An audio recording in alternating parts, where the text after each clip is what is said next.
रात का समय छाया हुआ था और वहां का मौसम भी अजीब था। एक छोटे से गांव में जहां हर कोने से अजीब आवाजें आ रही थीं, एक बूंदें बर्फ गिर रही थीं।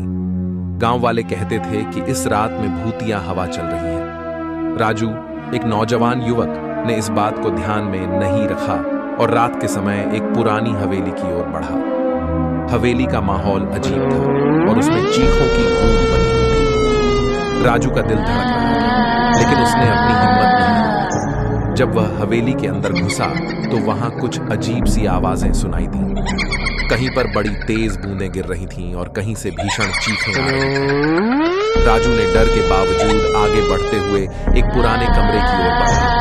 कमरे के अंदर एक पुराना संगीत बज रहा था, लेकिन कोई नहीं था। राजू को लगा कि वह अकेला नहीं है और इस जगह में कुछ अजीब है।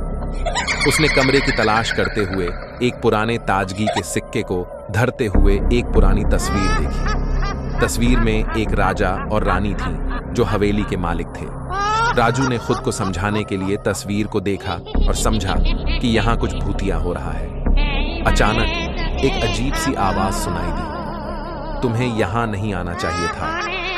राजू ने घबरा कर देखा कि आवाज कहां से आ रही है और वहां उसने एक छिपे हुए कोने से एक छोटे बच्चे को देखा। बच्चा राजू से बोला, मुझे यहाँ फंसाने वाले राजा रानी की आत्मा को शांति नहीं मिली है। तुम्हें जाना चाहिए इससे पहले कि वे तुम्हें पकड़ लें। राजू ने बच्चे से पूछा, क्यों तुम्हें शांति नहीं मिली?